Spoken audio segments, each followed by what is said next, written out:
I want to talk about spirituality real quick, specifically Gnosticism and Buddhism, because they overlap, right? Buddhism is the idea of what causes suffering, and that of cycles of life, and each life you go through, you attain another level of well, you go up or down, but the goal is to keep going up every time you experience another life, with the ultimate goal being release from suffering and just not being reborn, right? And Gnosticism, some of the more extreme ones, is essentially believe that the world will be saved when humans don't exist anymore. But it depends on really how you define that, right? Because is an animal like a life? Because Gnostics believe that the earth is essentially, or this realm is a soul trap, and that humans have this spark of consciousness in them, and that the a lesser deity, Demiurge or Yaldabaoth, essentially has created this false realm, and that when you unalive, there's this tunnel, and that light at the end of the tunnel is like the trap. I like a lot of ideals of Gnosticism, and I like a lot of ideals of Buddhism. However, I don't, to me, that's just escapism, right? Depending on what spirituality you look into, some people believe in just meditating all day long, just master the art of meditating. And to me, it's like I like thinking as much as the next person, but you're just thinking your life away. You can get that same kind of revelation by sleeping or doing short meditations to gain clarity of mind. You don't need to meditate all day long. If you meditate all day long, you're missing out on experiencing life. And I make the argument that that is the true point. The true point is to experience, it's to feel pleasure and pain, right? That um, a cut is just as valuable as, a back rub, right? Um, and that you should appreciate both. Does a cut feel good? No, but you can still appreciate that you can feel that, right? I am in a status, a tier of existence to which I can enjoy this, right? Because think about it like this.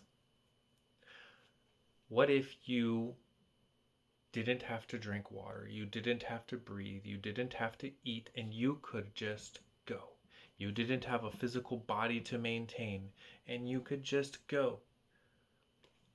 Well, eventually, wouldn't you start to yearn hunger?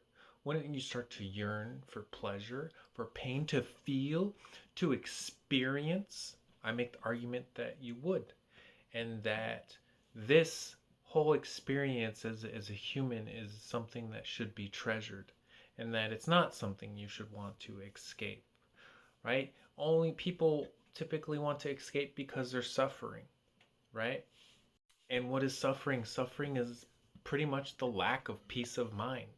If you think about it, if everybody had a peace of mind, there would probably be a lot less bad, quote unquote, bad people in the world. How many people do bad things because they lack peace of mind, because they don't trust people, or because they're worried they may not have enough resources, or what if this situation happens? I need to have resources so I can continue to live, right? And these things develop from corrupted survival traits, right? Greed is a corrupted survival trait of hoarding resources to survive. Superiority is a corrupted survival trait. Why? Self-worth. When when we rely on community to survive, working in a community increases chance of survival, right? And how do you prove your worth to that community? By being good at things. I want to be the best at that one thing, or at everything. I want everybody to like me, because then I have a more value, and if a situation happens, I will be valued by my group of people, and that will increase my chances of survival. if you were to take the teachings of Jesus, the values of Jesus, and you would compare them with like Buddhism, right? So to love each other and to serve each other, right? If you just look at those two and you just don't even look at love God with all your heart, soul, and mind. My interpretation is God is the embodiment of love. So if you love God, you love love, and you should love love. But, right, let's just look at those two. Love each other and serve one another. If we all loved one another and we all served one another, wouldn't we all have peace of mind? We would all have compassion for one another. We wouldn't want anyone to starve. We wouldn't want anybody's children to suffer.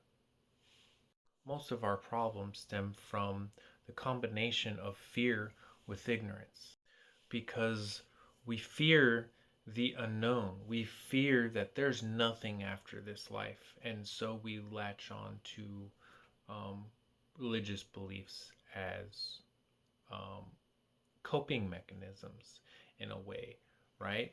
Because they're otherwise it would be chaotic, right? For people who don't self-examine and people who just give in to their desires and they don't have any discipline and they pursue the things that they want and they take what they want, right?